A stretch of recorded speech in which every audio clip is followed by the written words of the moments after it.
Welcome to winner choice IS academy. இன்றைக்கி நம்ம என்ன விஷயம் பார்க்க போகிறோம் அப்படின்னா, drainage system of India part 3 தான் பார்க்க போகிறோம்.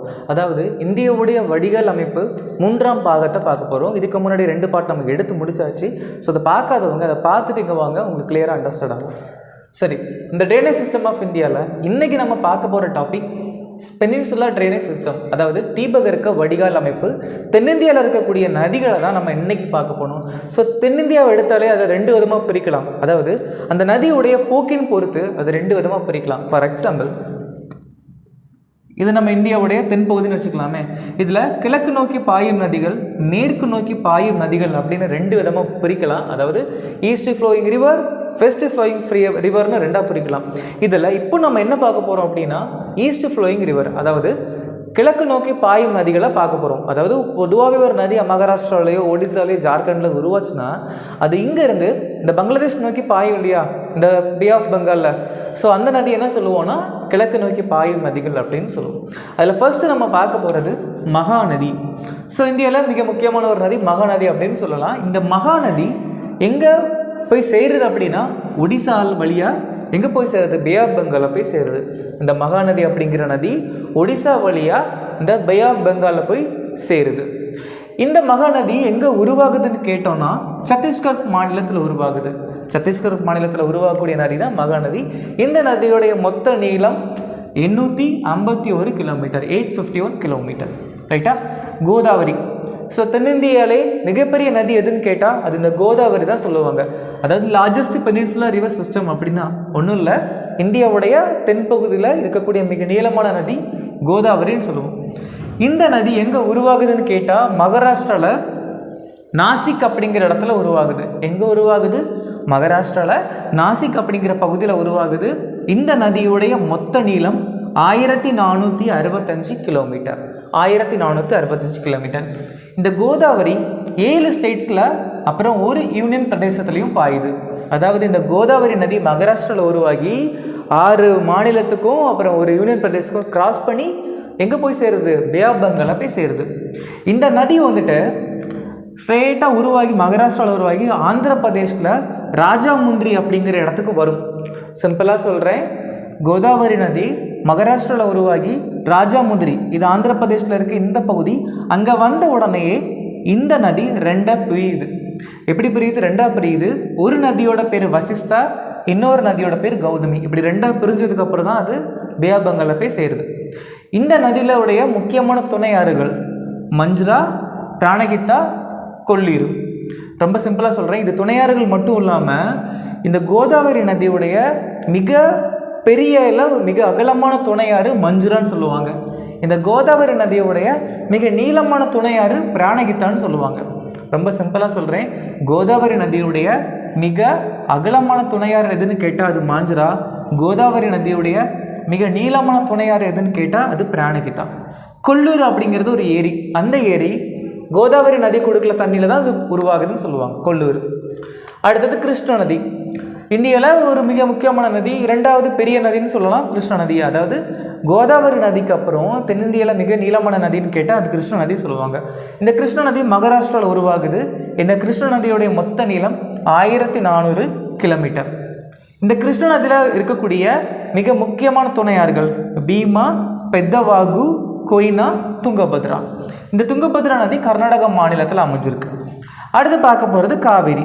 காவேரி நதி நம்ம தமிழ்நாட்டில் இருக்கக்கூடிய மிக முக்கியமான நதின்னு சொல்லலாம்.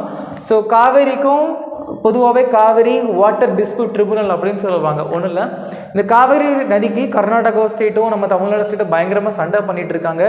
இந்த சண்டைக்காக ஒரு தீர்ப்பாயத்தை கொண்டு வந்தாங்க. காவேரிக்கும், அதாவது காவேரி நதிக்காக சண்டை போடுற தமிழ்நாட்டுக்கும் கர்நாடகம் பொதுவாக சேர்த்து ஒரு தீர்ப்பாயம் கொண்டு வந்தாங்க. எப்போன்னு கேட்டால் 1990. ஓகேவா? சரி, இந்த காவேரி நதி எங்கே உருவாகுதுன்னு கேட்டால் கர்நாடகாவில் உருவாகுது. இந்த காவேரி நதியோட மொத்த நீளம் 800 கிலோமீட்டர். இந்த காவேரி நதி என்ன சொல்லுவாங்க அப்படின்னா தக்ஷின் கங்கான்னு சொல்லுவாங்க. இந்த காவேரி நதி என்ன சொல்லுவாங்க? தக்ஷின் கங்கா அப்படின்னு சொல்லுவாங்க. இந்த காவேரி நதியுடைய ஒரு சில முக்கியமான துணை ஆறுகள் காபினி, பவானி, அமராவதி, ஹரன்கி. இது எல்லாமே காவேரி நதியுடைய மிக முக்கியமான துணையாறு. இப்போ நம்ம பார்த்தோம் இல்லையா, இதெல்லாமே மிக முக்கியமான துணையாறு. இருந்தாலும் ஒரு சின்ன துணையாறு சுபர்ணரேகா. இந்த சுபர்ணரேகா நதியும் இந்த கிழக்கு நோக்கி பாயும் நதி தான். இந்த நதி எங்கே உருவாகுதுன்னு கேட்டால் ஜார்க்கண்டில் உருவாகுது. இந்த நதியோடைய மொத்த நீளம் 395 கிலோமீட்டர். ஓகேவா? இது வரைக்கும் பார்த்தது எல்லாமே கிழக்கு நோக்கி பாயும் நதிகள், அதாவது ஈஸ்ட் ஃப்ளோயிங் ரிவர். இனிமேல் நம்ம பார்க்க போகிறது வெஸ்ட் ஃப்ளோயிங் ரிவர், அதாவது இந்தியாவுடைய மேற்கு பக்கம் பார்த்து பாயிற நதிகள். அதில் ஃபர்ஸ்ட் பார்க்க போகிறது நர்மதா. இந்த நர்மதா நதிக்கு இன்னொரு பேர் வச்சிருக்காங்க, ரேவா. நர்மதா நதிக்கு இன்னொரு பேர் வச்சிருக்காங்க, என்ன பேர்? ரேவா அப்படின்னு சொல்லுவாங்க. இந்த நர்மதா நதி எங்கே உருவாகுதுன்னா மத்திய பிரதேசில் உருவாகுது. நர்மதா நதி மத்திய பிரதேஷ் மாநிலத்தில் உருவாகுது. நர்மதா நதியோடைய மொத்த நீளம் 1312 கிலோமீட்டர். 1312 கிலோமீட்டர்.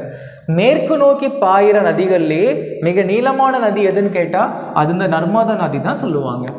மேற்கு நோக்கி பாயும் நதியிலேயே மிக நீளமான நதின்னு கேட்டால் என்ன சொல்லுவாங்க? நர்மதா நதி தான் சொல்லுவாங்க.